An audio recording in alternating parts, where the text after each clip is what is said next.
انقلاب تو گھر سے شروع ہوتا ہے. سب سے پہلے انقلاب گھر سے شروع ہوتا ہے. کوئی بھی تحریک ہو وہ گھر سے شروع ہوتی ہے. کوئی بھی جہاد ہو سب سے پہلے وہ اپنے گھر سے شروع ہوتا ہے. تو اپنے بچوں کو آپ نے لندن میں بٹھایا ہوا ہے اور قوم کے بچوں کو آپ کہتے ہیں کہ یہ جو لو کے تھپیڑے کھاؤ آ کر. بھئی اپنے بچوں کو کہو نا کہ آ کے لیڈ کریں. قوم کے بچوں کو جن کو آپ سڑکوں پہ لا کر مار پڑوانا چاہتے ہو, مارنا چاہتے ہو, ان کی فرنٹ لائن پہ اپنے دونوں بیٹوں کو کھڑا کرو تاکہ لوگوں کو پتا چلے کہ آپ کسی آزادی کے لیے, انقلاب کے لیے مارچ کر رہے ہو.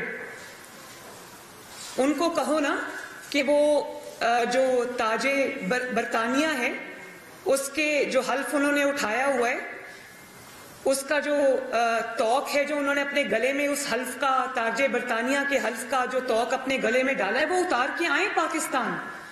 وہ جو پاسپورٹ انہوں نے برٹش رکھے ہوئے وہ چھوڑیں اور آئیں پاکستان کا سبز پاسپورٹ لیں.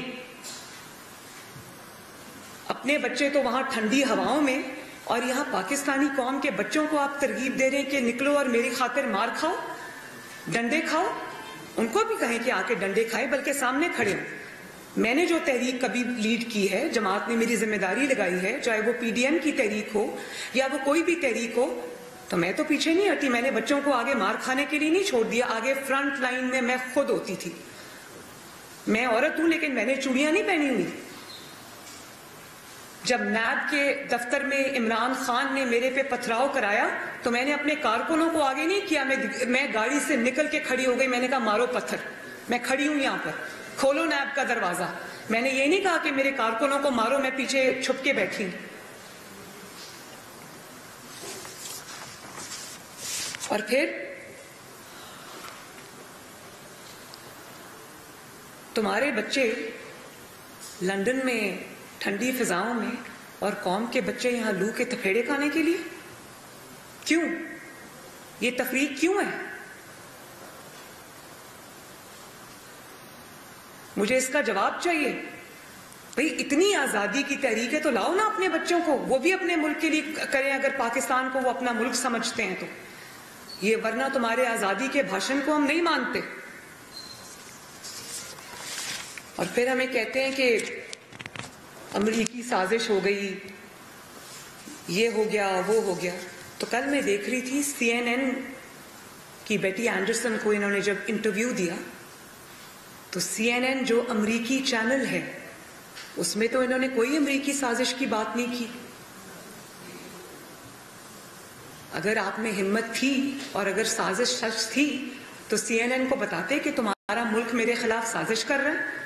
وہاں پر تو آپ نے انتہائی امبیرسنگ طریقے سے سر لٹکا کے یہ کہا کہ جو بائیڈن میرے ساتھ انگیج نہیں کر رہی تھی. اپنی ناکامی کا اعتراف کیا اور بتا دیا کہ اصل غصہ مجھے یہ ہے کہ امریکہ کا جو پریزیڈنٹ ہے وہ مجھے اس نے فون نہیں کیا, اس نے میرے ساتھ انگیج نہیں کیا.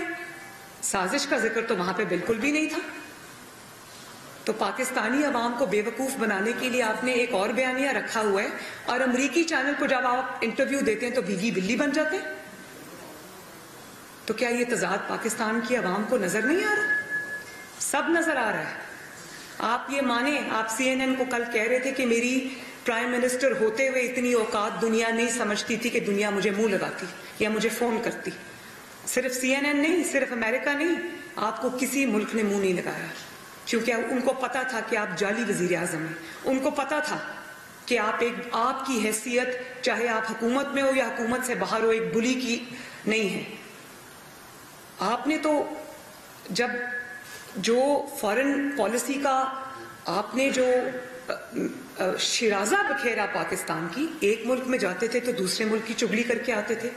بطور پرائم منسٹر دوسرے ملک میں جاتے تھے تو کسی اور ملک کی چگلی کر کے آتے تھے. تو آپ نے تو اپنی بے وقوفیوں سے, اپنی نادانیوں سے آپ نے پاکستان کے دوستوں کو دشمنوں کی صف میں دھکیل دیا.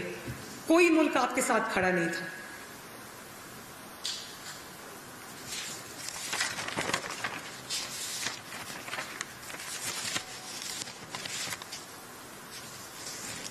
تو میں یہ سمجھتی ہوں کہ کوئی ضرورت نہیں ہے کسی کو بھی پاکستان میں کہ وہ آپ کی جھوٹی جو آپ کیمپین چلا رہے ہیں جو جھوٹا آپ ڈرامے کر رہے ہیں کہ وہ آپ کے اس ایندھن کا حصہ بنے.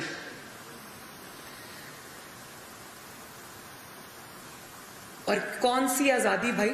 کیا آپ نے کرسی کا نام آزادی رکھا ہوا ہے یا آپ نے فراگوگی کا نام آزادی رکھا ہوا ہے؟ قوم کو بتایا جائے نا کون سی آزادی. اور اس کے اوپر سے آپ اداروں کو دھمکا رہے ہیں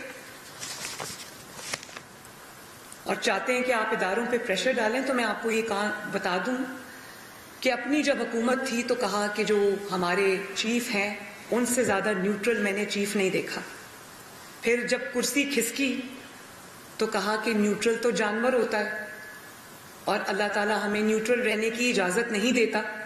اور کل کہا کہ فوج نیوٹرل رہے. ای سی پی کا چیئرمین آپ نے خود لگایا, اس کی تعریف میں دن رات کے کلابے ملائے. جیسے ہی آپ کو پتا چلا کہ ای سی پی کے چیف کے پاس آپ کے فارن فنڈنگ کے irrefutable ایویڈنس آ گئے تو آپ نے ای سی پی کے چیف کو اٹیک کرنا شروع کر دیا. آپ نے ان کو گالیاں نکالنی شروع کر دی, آپ نے ان کے خلاف کیمپین چلانی شروع کر دی. اور ابھی جب ای سی پی کا ڈیسیجن آیا اور انہوں نے 25 ممبرز کو ڈی سیٹ کیا, اس دن ای سی پی کی پھر سے تعریفیں اور شکریہ ادا کرنے لگے. اور آج پھر ای سی پی کو کہا کہ ای سی پی کا جو چیئرمین ہے وہ غلام بنا ہوا ہے. پھر آپ نے کہا کہ عدالتیں آزاد ہیں, اسی لیے نواز شریف کو بھی سزا ہو گئی, مریم کو بھی سزا ہو گئی. اس وقت تو عدالتیں بہت اچھی تھیں.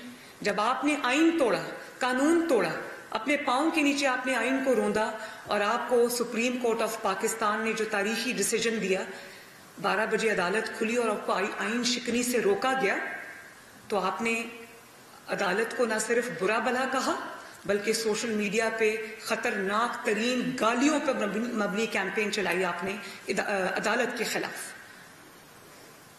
اور پھر جب عدالت نے سو موٹو نوٹس لیا شہباز شریف صاحب کے خلاف تو اس دن سے آپ عدالت عظمیٰ کی تعریفیں شروع کر رہے ہیں.